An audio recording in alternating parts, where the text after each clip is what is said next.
Bienvenue sur Faminimaliste, le podcast qui parle minimalisme en famille. Je m'appelle Hélène, je suis professionnelle de l'organisation et du tri et je suis aussi minimaliste depuis plusieurs années, maman de 3 grands ados. Ce podcast est un excellent point de départ si vous voulez vous lancer dans une vie concentrée sur l'essentiel et débarrasser du superflu. Vous pouvez aussi aller en description, vous trouverez les liens de ma newsletter, de mes ressources gratuites pour se lancer dans le tri et bien sûr de mon accompagnement 8 semaines pour tout trier dont le prochain programme de 2 mois commence le 26 avril. Dans l'épisode d'aujourd'hui, on va parler des 5 questions à se poser en famille avant de se lancer dans le minimalisme ou même juste dans le désencombrement.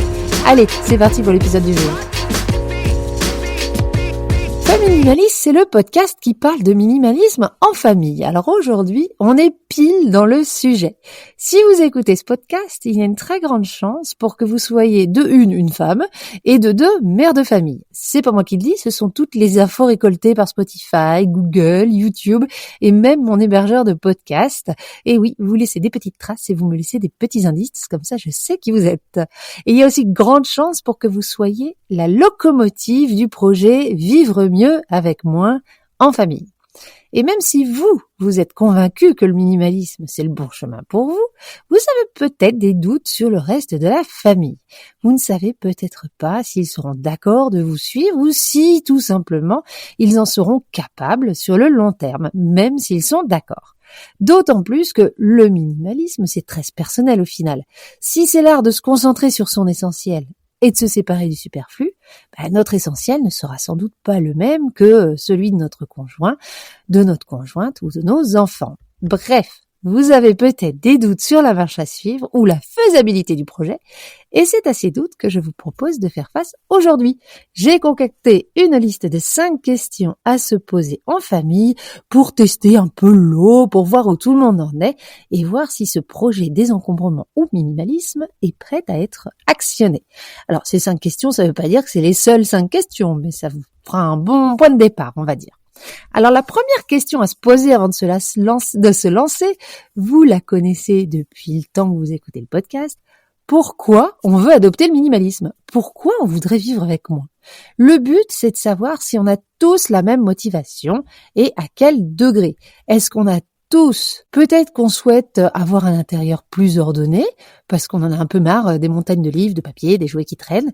Peut-être que notre conjoint, notre conjointe a juste envie de faire des économies, d'arrêter d'acheter des trucs qu'on n'utilise même pas. Certains d'entre vous, ils verront peut-être une manière de réduire l'impact écologique si on arrête d'acheter des objets dont on n'a pas vraiment besoin. Et pour d'autres, le but sera de se sentir moins stressé par l'accumulation de choses. La question qui se pose, c'est donc pourquoi chacun de nous veut-il vraiment ce nouveau mode de vie? Je vous invite donc à prendre un papier et un stylo. Oui, à l'ancienne, quand on met les choses sur papier, on arrive mieux à y penser de manière plus réfléchie, plus approfondie. Donc vous notez une chose que vous aimeriez améliorer grâce au minimalisme. Chaque personne de la famille fait ça. Ça peut être quelque chose de très concret comme moins de vêtements à ranger ou un peu plus abstrait comme moins de stress au quotidien. Tout le monde prend quelques minutes pour réfléchir à tout ça et après on compare les notes. Bon, maintenant qu'on a posé les bases, on passe à la deuxième question. Qu'est-ce qui est vraiment essentiel pour nous en tant qu'individu, mais en tant que famille également? Parce que, soyons honnêtes, il y a certains objets ou activités qu'on veut absolument garder, même dans un mode de vie minimaliste. Le but, c'est pas d'être tout seul chez soi, sans meubles, à rien faire. On doit donc vraiment discuter de ce qui compte pour nous. Est-ce qu'on préfère investir dans des expériences comme des vacances, des sorties en famille, plutôt que dans des objets matériels? Est-ce qu'il y a des activités qui, certes, demandent beaucoup de matériel, mais qui nous apportent beaucoup plus en satisfaction, en joie à pratiquer, qu'en temps ou en énergie passée à tout sortir, tout entretenir, tout ranger? Qu'est-ce qu'on aime faire en famille et individuellement? Est-ce que ça demande du matos particulier qu'on veut garder, avec nous? Donc une idée d'exercice là, c'est que chacun de nous choisit peut-être 3 objets qu'il considère comme indispensables et 3 activités. Et on voit ce que cela implique en termes de matériel. Et surtout, on explique pourquoi ils sont essentiels pour nous. Ce sera un bon moyen de savoir ce qu'on doit garder, ce qu'on peut peut-être se permettre de lâcher. Et c'est une bonne manière de déterminer ce qui nous rattache, nous, en tant qu'individus, à chaque objet. On n'a pas les mêmes motivations et pas le même rapport aux objets. Alors maintenant qu'on a défini ce qui compte, on passe à la 3e question. Quels sont les freins qui peuvent se mettre en travers de notre chemin au moment du tri? Parce qu'on va pas se mentir, il y en aura forcément. On peut avoir peur de recréer des objets qu'on va donner ou vendre. Et puis il y a aussi l'attachement sentimental. Certains objets ont une valeur émotionnelle et c'est difficile de s'en séparer. Est-ce qu'on a peur que nos enfants manquent de jouets ? Est-ce que eux ont peur de manquer de jouets ? Est-ce qu'on est influencé par cette fameuse peur du manque, celle qui nous pousse à accumuler des choses juste au cas où ? Là, l'exercice, encore une fois, demande à ce que vous preniez une feuille et du papier et vous notez ce qui peut vous inquiéter chacun individuellement dans ce processus ou ce nouveau mode de vie, voire les deux. Le but, c'est d'écouter ce que les autres ont sans jugement et sans minimiser. On n'a pas tous les mêmes peurs et elles sont toutes entendables. 4e question, alors là, on rentre dans le vif du sujet. Jusqu'où on veut aller dans cette démarche minimaliste ou de désencombrement ? Est-ce qu'on veut juste désencombrer un petit peu ou bien vraiment adopter un mode de vie complètement et radicalement différent ? Est-ce qu'on se lance un défi zéro achat pendant un mois ou est-ce qu'on veut désencombrer chaque coin de la maison, de la cuisine à la chambre en passant par le salon ? Si oui, on pense se débarrasser de combien de meubles ou d'objets à la louche, on parle pourcentage. On doit se fixer des objectifs clairs. Par exemple, on pourrait commencer doucement par un petit espace. Ok, on attaque les vêtements. Le but ici, c'est de se fixer un objectif qui soit atteignable et qui convienne à tout le monde pour pas se sentir dépassé. Donc, fixons un premier objectif concret ensemble. On pourrait par exemple se dire, on commence par trier nos vêtements ce week-end ou on essaie de rien acheter pendant un mois. Notez votre objectif, partagez-le autour de la table. C'est une manière de s'engager et pourquoi pas de se motiver ensemble. Et enfin, la dernière question. On sait tous que la famille, c'est pas toujours simple. Chacun a ses propres envies, ses priorités. Mais du coup, comment on gère ces différences quand on se lance dans le minimalisme ? C'est normal de pas être tous sur la même longueur d'onde.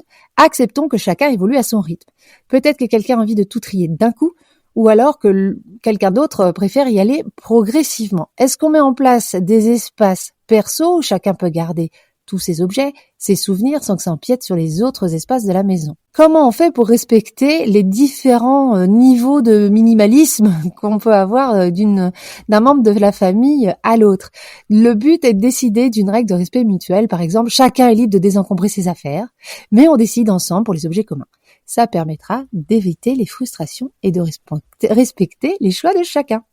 Et voilà, si vous avez répondu honnêtement à ces questions et que vous avez pris le temps d'y réfléchir, vous avez maintenant une bonne base pour savoir si vous êtes prêts à vous lancer dans cette aventure du minimalisme ou si vous êtes complètement les uns éloignés des autres et il va falloir faire un petit peu plus de travail encore de persuasion pour essayer d'atteindre un objectif qui vous tient à cœur, vous, parce que le but quand on est en famille, c'est de faire les choses de manière collective et respectueuse. Rappelez-vous, le but n'est pas de se priver de tout, le but n'est pas de forcer sa vision du minimalisme sur les autres, le but de toute cette démarche est de simplifier, de réduire l'encombrement et de se concentrer sur l'essentiel. Si ça ne se passe pas aussi vite ou exactement de la manière dont vous avez envie que ça se passe, mais qu'au final ça se passe, c'est quand même ça le plus important.